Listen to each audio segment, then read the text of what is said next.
Hello everyone, welcome back for the next class, and I hope all of you are doing very well in these tougher times. Mm, Today we will be discussing Christabel Part 1, that is in your syllabus, WEBS syllabus, and I suppose other universities have this famous poem, very, important poem of Coleridge in your romantic paper. So we'll be discussing this poem, and we'll try to look at from different points of view and different types of interpretations, possible interpretations that we may have. So let's begin. Mm, Samuel Taylor Coleridge, one of the prominent members of Romantic poets, as you can understand. He began his writing career along with Wordsworth and other fellow poets. However, he always had significant differences with his fellow poets. I mean, Wordsworth is much more, close to nature, and Coleridge also, but he is not so flat like Wordsworth. I mean, there are lots of subtle references. I mean, Coleridge's poetry are much more psychological in nature, mysterious, and it provokes lots of thinking and psychological under patterns, or multi-layered connotations of meanings and different other aspects. That is, anyone had to think a lot in order to understand his poems, and definitely there is no concrete outcome of meaning. There are multiple dimensions of his meaning, and Coleridge was basically a gifted dreamer, a very gifted dreamer. I mean, he had a extraordinary ability to you can understand to write something that is uniquely different from other romantics. I mean, he is quite exceptional and widely adored by critics. I mean, I personally prefer Coleridge among the romantic poets. I mean, that is my personal choice, whatever. But his subtle references, his subtle psychoanalytical, uh, references, or you may say his use of images, symbols, and there are lots of hints and suggestions. He never says anything directly or in a very clear cut fashion, but he always hints at something, and like one, all the brilliant writers of every age. And therefore you can understand, as we are talking about Christabel Part 1 in your syllabus, Christabel, to understand Christabel, we must also take into our account his other two poems, Kubla Khan and definitely Rhyme of the Ancient Mariner. Uh, and you can understand these three poems, Christabel, Kubla Khan, and Rhyme of the Ancient Mariner, are sister poems because they are similar in their nature, and more or less you can understand, you can find a linear chord that actually may hold these three poems together, and that is very interesting. And if I talk about Rhyme of the Ancient Mariner, it is definitely a poem about committing sin, expiation, and subsequent redemption of the mariner, ancient mariner. He holds a man who is just about to visit a marriage ceremony, marriage party, and he starts telling his tale. And you can understand Coleridge's famous theory, willing suspension of disbelief. That is also very important theory of understanding his poems, as propounded by Coleridge himself. Therefore you can understand that Rhyme of the Ancient Mariner is a poem about sin, expiation, and its purgation, or you may say it is redemption, his redemption. But what happens exactly in the poem? A ship sails across the ocean along with its crew's members, and it is followed by a albatross, and the bird is thought to be the Christ spirit, a spirit of the Christ, or a good spirit, or a spirit of benevolent spirit. But uh, it uh, it has been shot to death, and thereby they commit the sin, and the entire crew of the ships had to suffer the consequences of committing this terrible crime. And you can understand there is a kind of sadism in it. And why I'm referring to sadism, because there is no particular reason for killing the bird albatross, but out of a instinctive compulsion, or in a way a sadism, I mean, one of the crews definitely shots the bird, and thereby the suffering starts. I mean, the speaker of the poem, definitely the ancient mariner, uh, had to suffer, extensively. I mean, he has no option but to live alone on that dead man's ship. I mean, he has to stare at the, you know, enter ship's crews who are dead. I mean, dead bodies are falling one by one, and their terrible, spectacle of their eyes, that is staring blankly at the, you know, um, the mariner, and he doesn't find any way out what to do, and he has to suffer. And similarly, and that famous line, water water everywhere, but not a drop to drink. And you can understand that the entire sea seemed to be the boiling oil of a witch says cauldron. And therefore you can understand, it is out of they are suffering from extreme thirst, lack of food, and the subsequently the ship becomes a dead man ship. And finally, you know he is the lone member of the sheep, of the dead sheep. And in the and his redemption comes with the hand of the nature, and again in a very instinctive fashions, because he unknowingly praises all those sea snakes, beautiful creatures, of the planet created by God himself. And he says how beautiful you are, and thereby his sin automatically gets reduced, and thereby he is redeemed. I mean, his sail, his ship, finds its proper way to the proper port that it should be, in the proper course of the sea. But what suggests Coleridge in this rhyme of the ancient mariner? Definitely, it is there is a kind of linearity, committing of sin and thereby suffering for it, and thereby your subsequent redemption, the redemption of the rhyme of the redemption of the ancient mariner. But what exactly happens in other two poems, that is also in similar in nature, but the thematic content differs. Already I have spoken a lot about rhyme of the ancient mariner. But what is important to understand, that rhyme of the ancient mariner is closely related with Christabel. And Christabel, for understanding of the poem, uh, it is a poem that definitely refers to a sexual corruption. And you can understand from the title of the poem that it is named Christabel.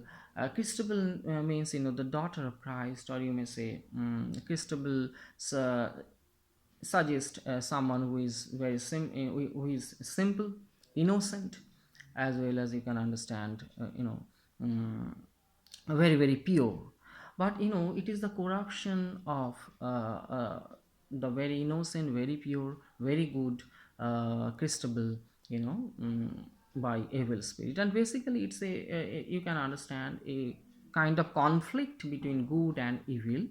And in a very mysterious, in a very eerie, atmosphere Coleridge portrays the poem. I mean, and thereby you can understand that how evil spirit, wins over the good one, and that is stated in a very very dreamy sensation, in a dreamy fashion, in a very mysterious manner.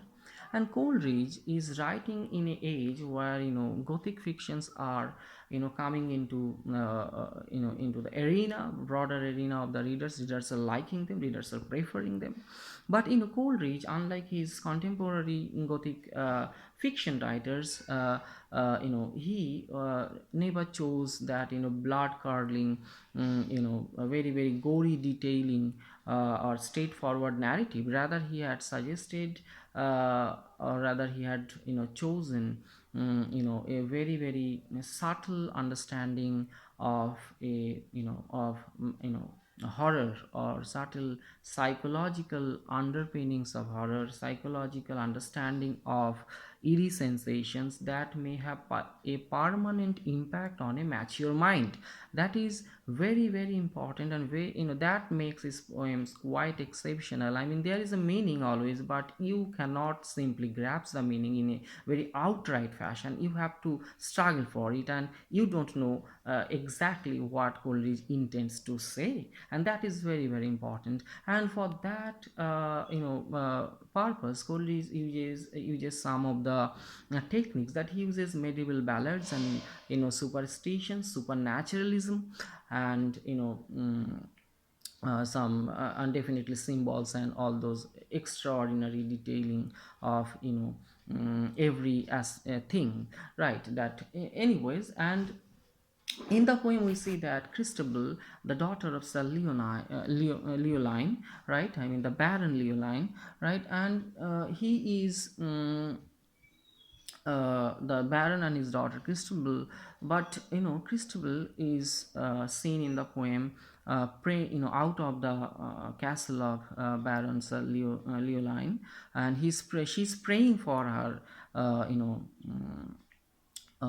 betrothed lover who is far away, and she's praying not inside the castle but outside the castle in the wood jungle, right? And the atmosphere is extremely eerie. It is the dead of the night, and the though the sky is overcast, the sky is overcast but not accurately darkened by the clouds. It is also a moonlit night, but the moon is waning moon. Moon is said as waning moon because moon is very dull, very very small, and it has minimum impact on the atmosphere, and thereby you can understand that the entire poem becomes entire atmosphere becomes very very eerie, very very mysterious, very very uncertain, very very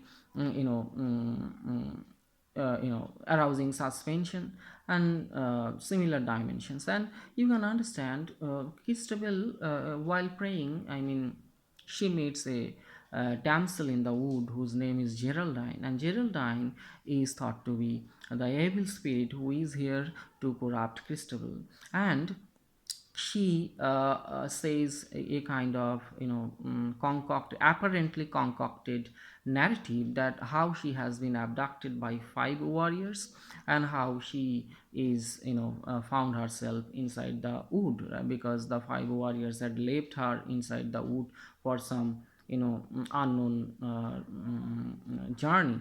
And she out of the query of Christabel, she does not say much, but she convinces, most importantly she convinces Christabel about her distress, and she is being invited. And Christabel, very good Christabel, very very good pure innocent Christabel, blindly trust her, and she invites Geraldine that she does not have to think about anything, because she is in a very very protective place or protected place of Celluline, and definitely there will be lots of hospitality, adequate hospitality, and she has nothing to worry at all. And thereby Christabel invites the evil spirit of Geraldine, and you can understand there is a contrast, a conflict between good and evil, because the Christabel's mother is dead, but Christabel's mother is a good spirit. She is a guiding spirit of her daughter Christabel. But while Christabel is inviting Geraldine, the evil spirit, by herself, then she cannot defend her daughter from the influences of that evil spirit. And you can understand that, the evil spirit is here to corrupt Christabel, and there is a kind of conflict, an apparent conflict between the very very invisible presence of the good spirit or guiding spirit of Christabel's mother, and the conflict between her mother's spirit and Geraldine, the evil spirit, makes the entire atmosphere very very full of sensationalism and eerie and ghostly feelings, right? And thereby, and Coleridge uses lots of things, images and suggestions, hints. I should give one example. When Geraldine, invited by Christabel, she's walking along with Christabel inside the great hall or inside the castle, you know a amber flicks away, inside the dying amber, I mean a flame, just sparkles, instantly sparkles in the dying ember in the heart. And that, or the first part of the poem, while she enters, you know mm, and then Coleridge describes the shield of Sir Leoline, the great shield, heavy shield of Sir Leoline. I mean, but it is useless. The shield cannot protect Christabel because she's bewitched, she is mesmerized, she is influenced by the evil spirit already, and therefore Sir Leoline's protection or shield cannot defend his daughter Christabel from the evil influences of Geraldine. And one more thing, while Geraldine enters into the castle, and you can understand there is the owl, howling, I mean, and moon, waning moon, and toothless mastiff bitch of Sir Leoline, angrily moans from her castle. And these different types of very, very, ominous sounds, burdens the atmosphere, or you can understand heavily stresses the atmosphere, and that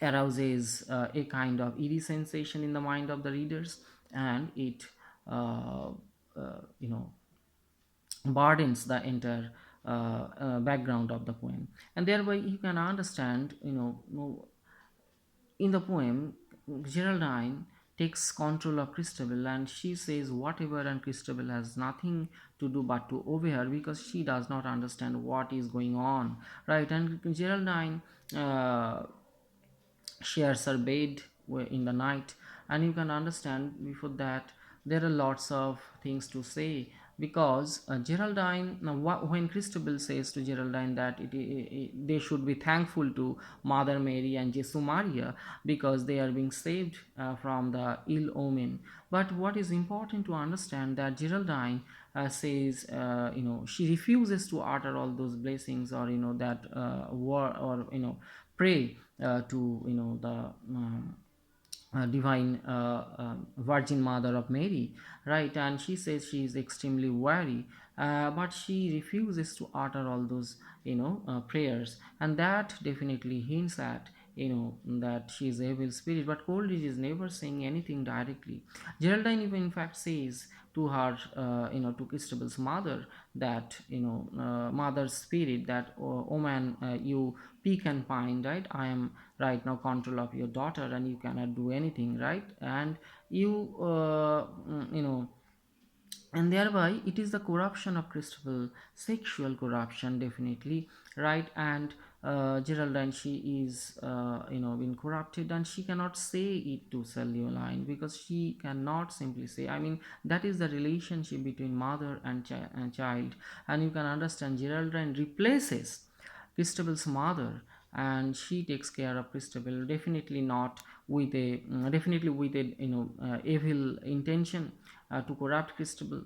And the bell that rings at the end of the poem, the part one, and that definitely church bell in the morning that ironically refers to Christabel's loss of virginity, and that also announces the joy or victory of evil spirit over the good spirit of Christabel's mother. And Coleridge uses lots of elements, medieval herbs, and because Christabel's offers a wine. She says she's been the wine is prepared by her dead mother. It is made out of herbs, and Coleridge always tries to take his readers in a faraway land where readers have minimal understanding or knowledge about that uh, you know faraway land that is far away in time, in terms of place, in terms of times, in terms of category, whatever. But supernaturalism is also very important part here, and lots of suggestions, images, hints, right? And all these come into play in order to make the poem a very very supernatural in nature, right? And there are lots of cross connection that we may draw, that we may compare the poem with Macbeth's atmosphere, where witches perform their peculiar rituals, peculiar rites, right? And they always misguides Macbeth by their very very equivocal words. And here Geraldine is also behaving in such a fashion, in just like evil spirit, very very deceptive evil spirit, in order to corrupt Christabel, in order to win her heart. And while she wins her heart, her trust, and she corrupts Christabel instantly. And thereby you can understand this poem is a very very significant, very very suggestive, very very subtle, very very wonderful to read, you can understand. And the poem we can discuss from different angles, from its medieval element, in terms of medieval elements, its supernaturalism, and how the conflict between good and evil, right? And how Geraldine influences Christabel, and very very ambiguous identity of Geraldine, very very ambiguous identity of how she influences Christabel, and her ambiguous details, her ambiguous tales of her abduction. There are lots of things inside the poem that has been incorporated by Coleridge in a very very subtle, in a very very wise fashion. And you can understand the poem is wonderful to read. And more or less I have tried to discuss the poem, cover as much as grounds I can. Therefore I am looking forward to you for your kind words and your questions, your whatever topics that I may have missed, right? And write in my YouTube channel, right, in the description, in the comment section. And don't forget to subscribe, like, and share with your friends, so that say they may be I can share my opinions about my in the poem along with them, right? And therefore all the best. And please stay safe, stay inside your home, and because it is a quarantine period and all of the world is going through a tougher session, so therefore um, thank you very much. I end my lecture right now, right here. Thank you all.